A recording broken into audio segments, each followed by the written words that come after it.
Okay, one last question. An Army major was reportedly drugged and bitten by strippers in Poland. Will that affect the U.S. military's footprint in that country? This is a side story. It is a major story, and it happened in Gdansk. Jeff, I don't know anything about that story. I'll have a look at it. I'm not going to take that question. But Well, please take that. Jeff, no, Jeff, just let me state clearly we have a strong military relationship with Poland, and we expect to see that continue to grow and to improve.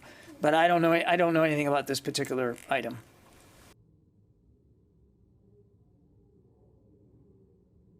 Miss Sinema. No. Keep wearing a mask. Yes. Wash the hands and socially distance, which I'm not doing. I'm going to get in trouble here. I wasn't. But is this your second shot?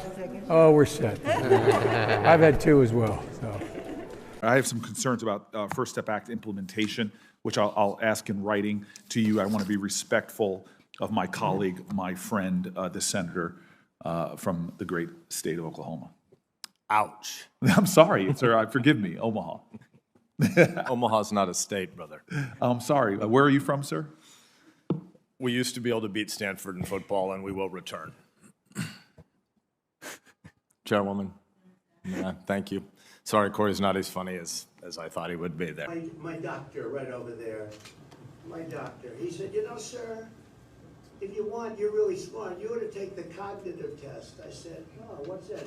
Doc Ronnie, right? Now we call him Mr. Congressman. What a job you've done, Ronnie. They went after him, and it didn't work out too well. There you are. The Democrats went after him like you wouldn't believe. But he did a test. Did I ace it? Yes, sir. I aced it. And I'd like to see Biden ace it. He won't ace it. He'll get the first two. There's 35 questions, and the first 2 or 3 are pretty easy. Maybe the animals. They're the animals. Is this a lion, a giraffe? When he gets to around 20, he's going to have a little hard time. I think he's going to have a hard time with the first few, actually. But so we really have something to be really proud of what we did. And honestly, very simply, we have to do it again. You have to go back, stay in Mexico. That was very hard to get. Leadership, especially Congresswoman Cheney, do you believe President Trump should be speaking, or former President Trump should be speaking at CPAC this weekend? Yes, he should. Congresswoman Cheney? That's up to CPAC. I've been clear in my views about President Trump and the extent to which following January 6th, I don't believe that he should be playing a role in the future of the party or the country. On that high note, thank you all very much. From what's been testified to, the Forest Service and the BLM, you want very much to work on the issue of climate change. I was informed by the immediate past director of NASA that they have found that the moon's orbit is changing slightly, and so is the Earth's orbit around the sun. We know there's been significant solar flare activity. And so is there anything that the National Forest Service or BLM can do to change the course of the moon's orbit or the Earth's orbit around the sun? Obviously, that would have profound effects on our climate. I would have to follow up with you on that one, Mr. Gomert. Yeah. Well, if you figure out a way that you in the Forest Service can make that change, I'd like to know. Also, just to... Today, we have the opportunity to build back better for the American people, for the children. I urge a no vote and yield back the balance of my time. Okay. Mm-hmm.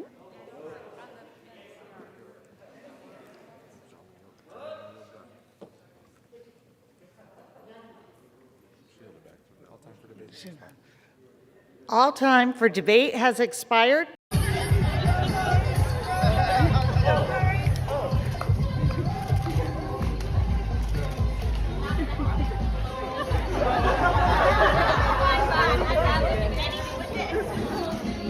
Lawson, Florida, pursuant to House Resolution 8, I inform the House that Ms. Lawson will vote nay on House Resolution 483 amendment. He votes nay. Thank you, Boris, and I want to thank that fellow down under. Thank you very much, pal. Appreciate it, Mr. Prime Minister. I'm honored today to be joined by two of America's closest allies, Australia and the United Kingdom. I want to thank you, the people of Georgia.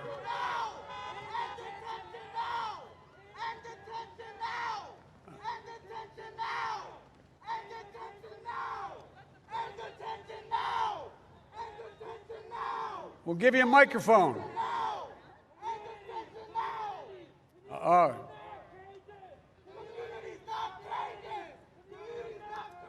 Folks,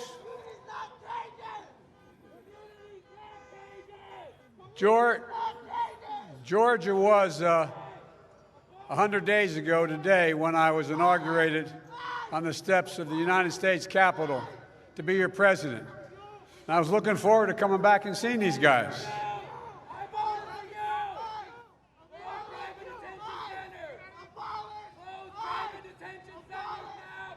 I agree with you. I'm working on it, man. Give me another 5 days.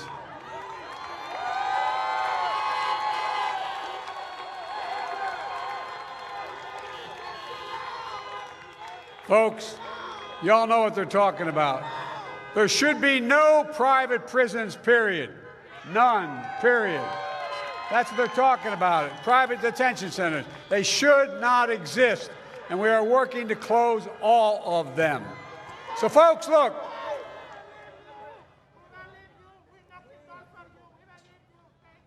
Thank you. All right. Thank you. All right. Okay. Let him go. No. I promise you. The only thing that's going to keep me from doing that is you keep moving. I promise you. Thank you. Folks. Look, it's been 100 days since I first sat at my desk in the Oval Office and went to work for you and the American people.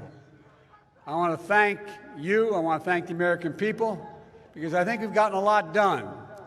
I promised even before. Much, believe it or not, people back home actually listen sometimes to what we say here. To some local leaders across the country, the far left rally cry of defund the police is not just a D.C. rhetoric, they're actually acting on it. More than 80% of law enforcement in America is conducted by state and local police departments. 80%. These men and women are community heroes. We should invest in all of them. But local leaders across the country have decided the woke thing to do is cancel their city's police force. My amendment is pretty simple. If your city council wants to defund their police, don't expect the federal government to make up the difference. The American taxpayers in Alabama have to pick up the tab for local leaders in Oregon and Minnesota who value the woke defund the police movement over their own community safety. I call on my colleagues to support our law enforcement by voting yes for this amendment. Opposing my amendment is a vote in support of defunding the police and against the men and women in blue. The gentleman's time has expired. Madam President. Senator from New Jersey. I am so excited. This is perhaps the highlight of this long and painful and torturous night.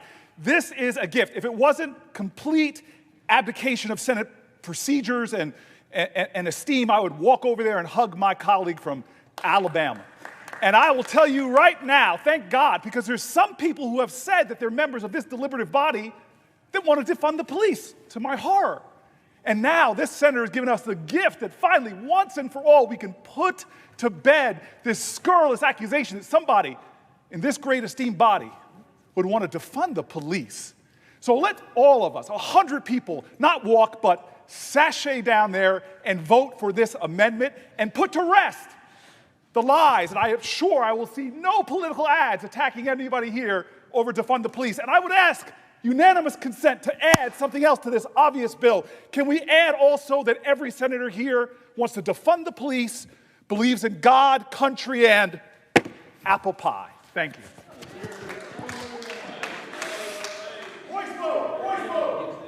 Questions on the amendment. The question is on the amendment. Ask for the yeas and nays. Is there a sufficient second? There appears to be. The clerk will call the roll. Ms. Baldwin, Mr. Barrasso, Mr. Bennett, Mrs. Blackburn, Mr. Blumenthal, Mr. Blunt, Mr. Booker. We're going to reward work, not just wealth. We take the top tax bracket for the wealthiest 1% of Americans, those making over $400,000 or more. Unworthy of our democracy. One Senate Republican said that D.C. wouldn't be a, quote, well-rounded working class state.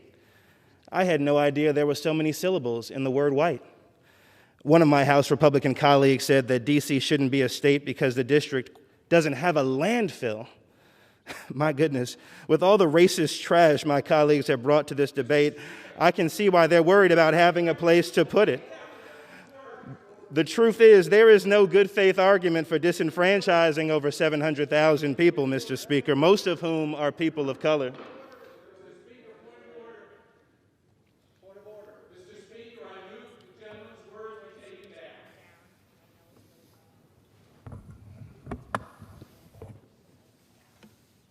Probably wouldn't pass. What's that? Probably wouldn't pass. Gentleman's time was not timely. Mr. Speaker, point of was order. not timely. The gentleman from New York will proceed. The rules say make the point of order when the words need to be taken. He has to be recognized, Mr. Speaker. We understand parliamentary procedure. The debate has proceeded and the ban was not timely.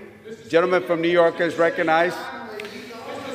The truth is, there is no good faith argument for disenfranchising. Does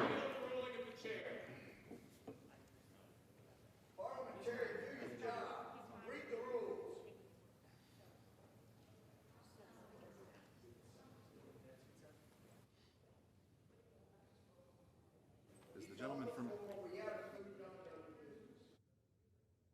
consent to withdraw his words?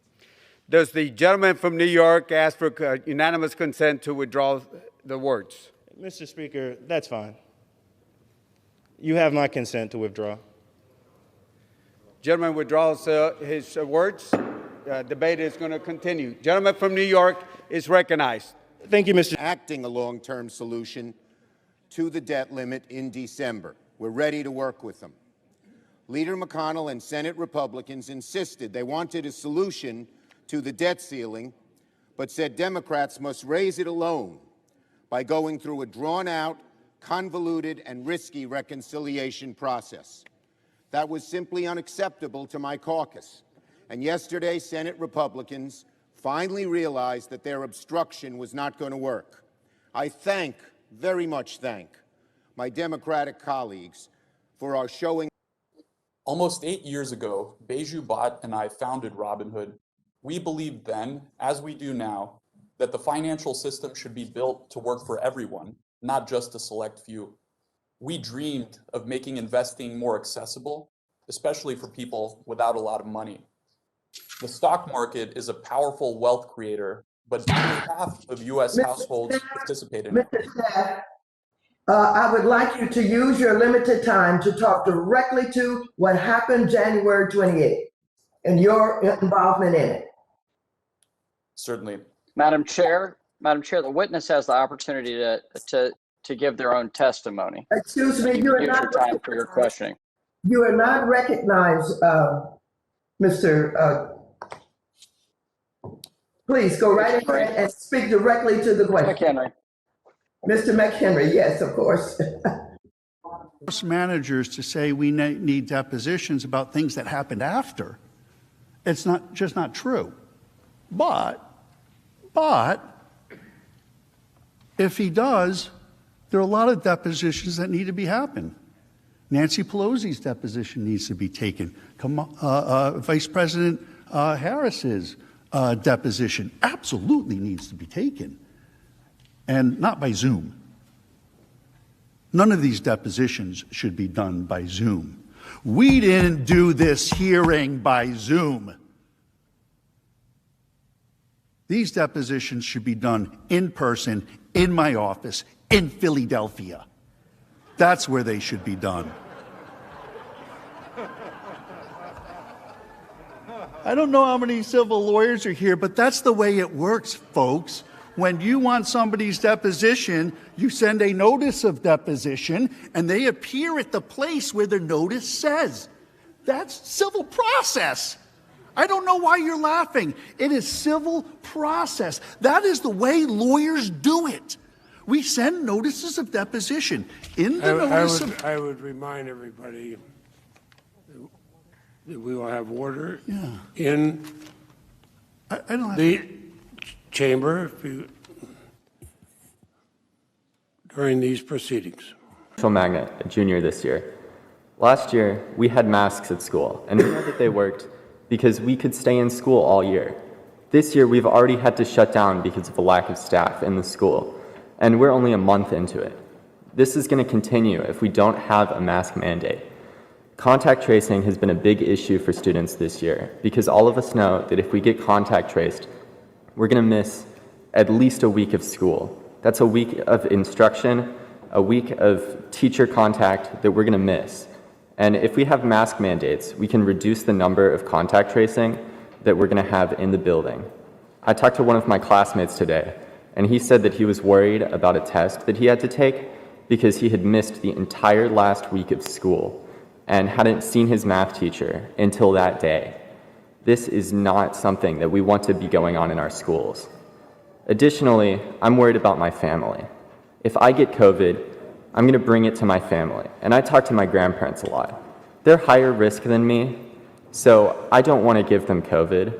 This time last year, my grandmother, who was a former teacher at the Rutherford County School System, died of COVID because someone wasn't wearing a mask. This is a very Hey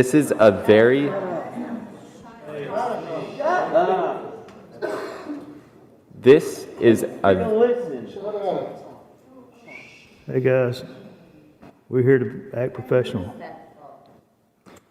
Please, sir, go ahead. Thank you. This is an avoidable issue, and by not wearing masks in schools, it's irresponsible. We're killing people. This is not something that we should be doing for the education of our students. Thank you.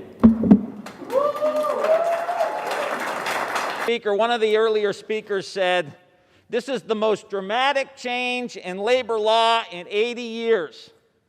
And I say, thank God. In the late 70s, a CEO made 35 times the worker.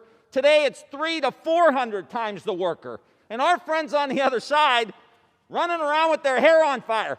Heaven forbid we pass something that's going to help the damn workers in the United States of America. Heaven forbid we tilt the balance that has been going in the wrong direction for 50 years. We talk about pensions, you complain. We talk about the minimum wage increase, you complain. We talk about giving them the right to organize, you complain. But if we were passing a tax cut here, you'd be all getting in line to vote yes for it.